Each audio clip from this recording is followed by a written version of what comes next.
The film opens inside a van where Sonny Hayes, a professional racer, is taking a nap. He wakes up, freshens up, does a few pull-ups, and steps outside. Sonny is competing in the 24 Hours at Daytona race under Chip Hart's team. Checking the leaderboard, he notices their position is at number 7. Not great. Chip tells him the race has been rough, but they might get a break if they can hold out until sunrise. Sonny puts on his helmet, and as the current driver pulls into the pit and exits the car, Sonny takes a deep breath, gives a small sigh, and slides into the driver's seat. Once on the track, he delivers an impressive performance, skillfully attacking corners and overtaking several cars, eventually helping Chip's team win the competition. After the race, Sonny prepares to leave in his van with his $5,000 bonus check, but before he can go, Chip approaches him with an offer for a full-time spot on the team. Sonny politely declines, thanking Chip for the opportunity, and drives off once again. Sometime later, Sonny was at a laundromat when he ran into his old friend and former fellow racer Ruben Cervantes. Ruben now owned the APXGP Formula One team, which was facing serious trouble. His best driver had left for another team, calling their car a piece of junk, and his second driver was only a rookie. With half the season already over and just 9 races remaining, the team was in danger of collapse. Ruben offered Sonny a spot on the team, but Sonny laughed, convinced that his racing days were behind him. Ruben reminded him of some of the great drivers from the past who had made comebacks and excelled in Grand Prix racing. He explained that his rookie driver lacked experience and maturity, and that pairing him with someone as seasoned as Sonny could create a strong and effective team.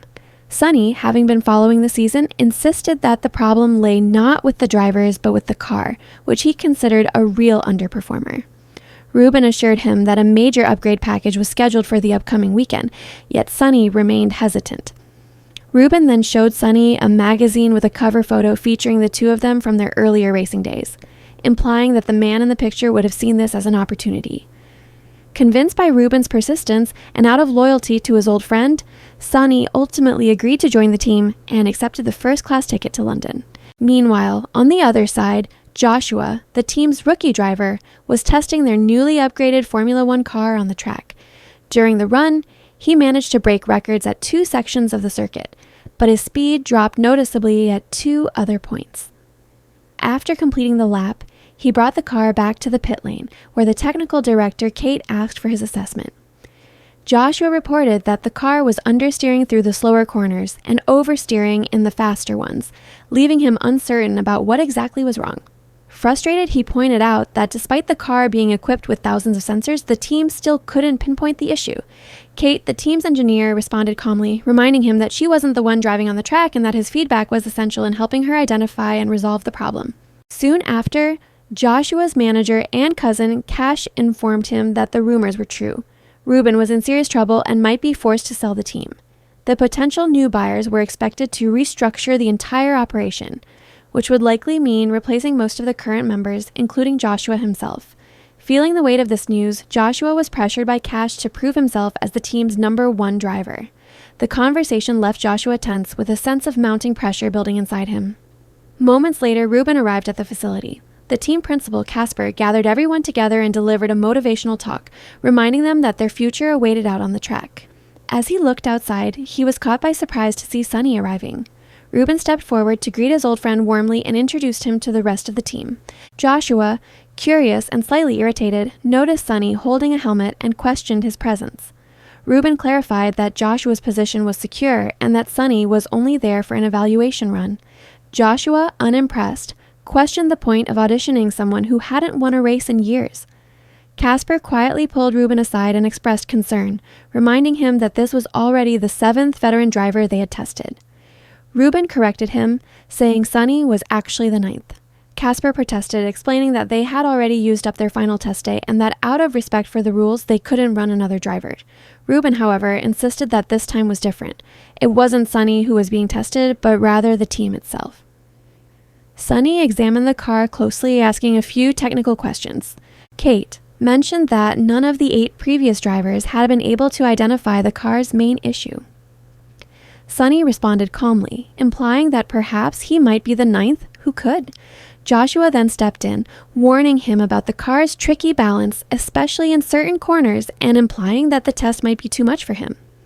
Unfazed, Sonny requested to drive with the exact same setup as Joshua, adding that if he failed to post a lap time within a second of Joshua's, he would walk away on his own. He then began preparing for the test run. Dodge, the chief mechanic, briefed him about the track layout, the braking zones, and the new remote systems installed in the car. Sonny listened carefully, focused and composed before settling into the cockpit. Moments later, he powered up the engine and accelerated onto the track, beginning his much-anticipated run. As Sonny began warming up the car, the entire team gathered around the monitors, watching with anticipation. He started his first timed lap, and the tension in the garage grew heavier with each passing second. Sonny delivered an exceptional performance through the first two sectors, displaying remarkable control and precision. However, as he entered the third sector, the car suddenly lost stability and crashed. The entire crew rushed toward the scene, anxious to assess the damage. Despite the wreck, Sonny appeared calm and more intrigued than shaken. He expressed genuine appreciation for the car's potential, but pointed out the flaws he had noticed during the run. Meanwhile, Joshua made light of the incident, mocking the crashed vehicle from a distance.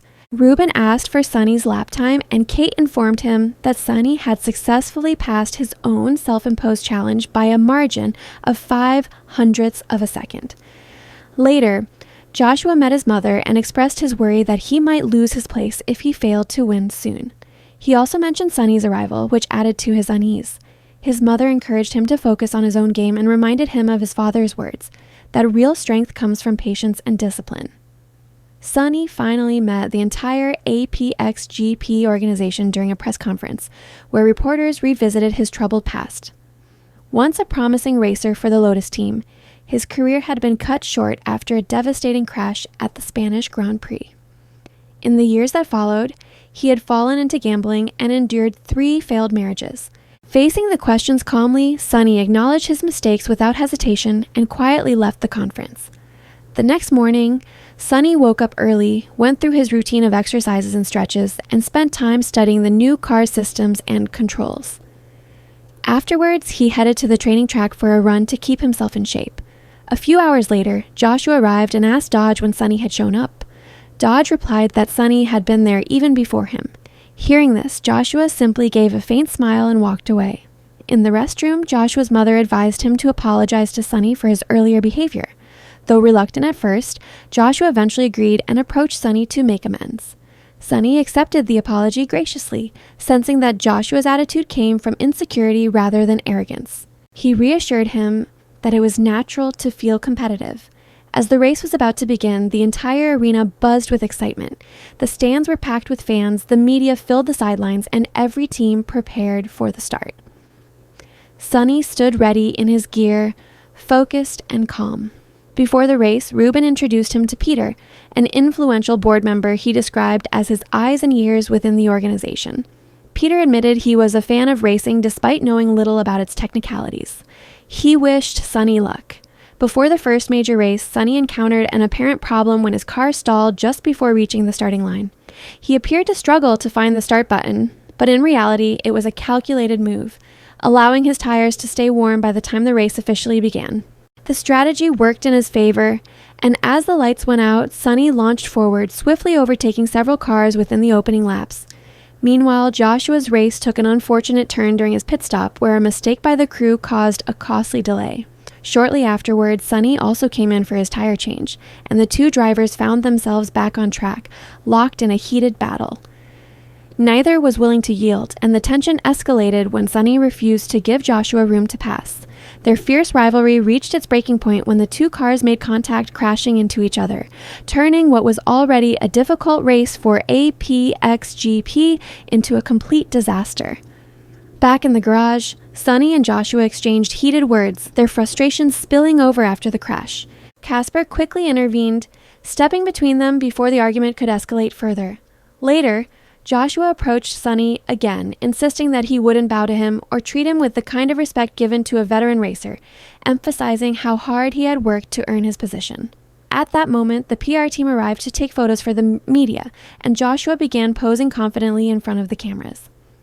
Sonny reminds him that celebrating meant nothing when there were still 20 other drivers out on the track. He told him that respect wasn't earned through appearances but through performance, and that they needed to send a clear message to everyone that APXGP would no longer be overtaken without a fight, and if he doesn't like the way he drives, he should beat him simply. Joshua still ignores him and poses for the press. Later, while Sonny was relaxing in an ice tub after the race, Ruben walked in, visibly frustrated. He reprimanded Sonny for making things worse than before, for damaging not one but 2 cars, and for his overly aggressive behavior on the track. Sonny, however, calmly pointed out that Joshua was the one who needed to learn humility and maturity, as his arrogance often got in the way of teamwork. The conversation shifted when Sonny asked about Kate, noting that she was the first female technical director in a Formula One team, something he found impressive. Ruben tried to cut the topic short, but Sonny teasingly asked whether she was married. With a sigh, Ruben told him to stay in the ice tub until the next race in Budapest. Later, Sonny visited Kate in the workshop, where she was busy working on a new set of front wings for the car. Observing her designs, Sonny remarked that no machine could ever fully predict the real conditions out on the track. Kate, slightly curious, asked why he had come and whether he had any technical questions. Instead, Sonny invited her out for a drink, where he proposed that she build him a car designed specifically for aggressive cornering, one that would allow him to overtake drivers in the bends, leaving them helpless on the straights. Kate cautioned that such a setup would compromise safety, but Sonny brushed off the concern, insisting that winning required taking risks. Kate reminded him that Formula One was a team sport and that his lone wolf mentality was the reason he had struggled throughout his career. She told him to focus first on finishing a race before expecting her to take his suggestion seriously. Both Joshua and Sonny trained tirelessly in preparation for the upcoming Hungarian Grand Prix, spending days and nights at the circuit refining their skills and strategies. During one of his late-night sessions, Joshua came across footage of Sonny's old crash, the one that had ended his career years earlier. Watching the violent impact brought unexpected emotion to his face. He quietly turned off the video. For the first time, he began to feel genuine empathy for Sonny. Later, during the team strategy meeting, Sonny appeared distant, showing little interest in the tactical details. When asked for input, he simply suggested that driving fast would solve everything. On race day, Sonny geared up. As the race began, both drivers found themselves trapped in the middle of the pack, surrounded by competitors. In the first corner, Sonny's tire was punctured, forcing him to pit early. There, he insisted on switching to soft tires. Casper, frustrated, reminded him that soft tires wouldn't last 10 laps under those conditions, especially when most teams were running on hard compounds. He warned Sonny that he was making a mistake, emphasizing his own experience as a 5-time championship-winning chief mechanic. But Sonny refused to move his car until Casper gave in. Reluctantly, the pit crew again replaced the hard tires with soft ones, sending Sonny back out onto the track. As the Hungarian Grand Prix intensified, Sonny decided to take matters into his own hands. Midway through the race, he deliberately crashed his car against the barrier. Not enough to cause major damage, but just enough to trigger a safety car. The slowdown allowed Joshua, who hadn't yet pitted, to gain precious time and move up the ranks. When the race resumed, Sonny returned to the pits, once again demanding soft tires, ignoring Casper's protests. A few laps later, Sonny caused another minor collision with a rival, bringing out the safety car yet again. This time, most drivers dived into the pits for fresh tires, but Kate, seeing an opportunity, ordered Joshua to stay out. Sonny once again switched to softs, repeating his risky pattern. As the laps ticked down, Kate finally realized what Sonny was doing. He was manipulating the safety car windows to protect Joshua's position. When Joshua's tires began to wear dangerously thin, Sonny made one last calculated move. He crashed into the billboard, sacrificing his own race to buy Joshua enough time for a perfectly timed record pit stop. Joshua rejoined the track still inside the top 10, securing Apex GP's first points of the season. After the race, Joshua thanked Sonny for his effort, but Sonny simply shrugged, saying it was just 10th place, and wondered why everyone was smiling. Kate, however, saw more than just the result. She finally began to recognize Sonny's instinct, strategy, and hidden potential. The next day, Sonny spent hours in the simulator testing new techniques and driving lines. On his way back, he saw Kate in her office working on a new aerodynamic setup designed to help him cut faster through corners. Sonny stepped in, and Kate looked up, saying that a deal's a deal. She was building his combat car, which will allow him to corner fast. She also shared a bit about her past and an ex-husband that left him for her idea about joining Formula One racing team, and for the first time, a small connection formed between them.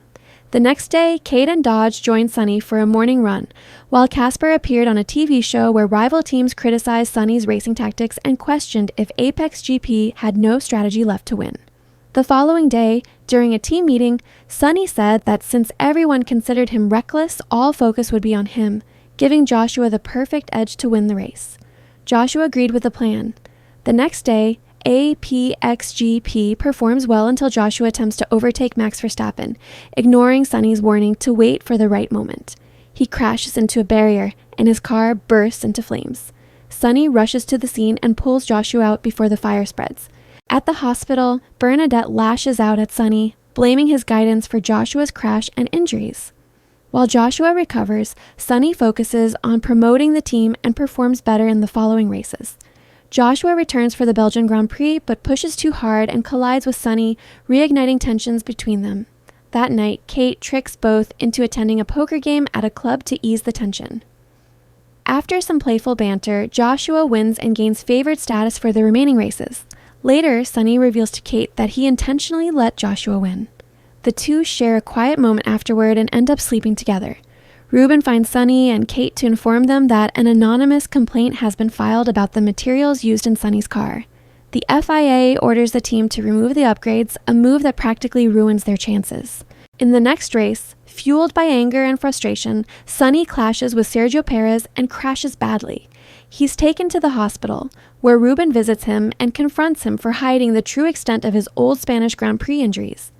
Frustrated and worried, Ruben dismisses him from the team out of concern. Sonny is later approached by APXGP board member Peter, who was the one that forged the documents complaining about the team's upgrades. Peter wants to get rid of Ruben and sell APXGP, and he gives Sonny an offer to be part of his team moving forward. Meanwhile, Joshua talks to his mother about his injuries, saying it wasn't Sonny's fault that he got injured, but rather his own for his recklessness. He promises to be more responsible. It is the day of the Abu Dhabi Grand Prix, the last race of the season. Sonny rejects Peter's offer by sending him a middle finger emoji, and he remains loyal to Ruben, who agrees to let him race. The FIA also lets Kate off the hook. During the race, Joshua makes it as far as he can with worn tires, but he gets taken over by Lewis Hamilton and Charles Leclerc. Sonny ends up colliding with George Russell, but both Sonny and Joshua are able to make it out of the pit stop with fresh tires. Sonny gives up his chance for a win to let Joshua take it, but Joshua ends up crashing with Hamilton, leaving Sonny a new chance to take it. Despite his vision starting to go blurry, Sonny ends up crossing the finish line. Everyone cheers for APXGP's victory, as the team no longer has to be sold. Sonny decides to retire from F1. Before leaving, Sonny and Kate promise to see each other again, and they kiss. Joshua catches Sonny before he leaves, and they part amicably. Sonny later goes down to Mexico to compete in the Baja 1000 Pro Bono. When the race coordinators say that there is not a lot of money involved, Sonny tells them it's not about the money for him.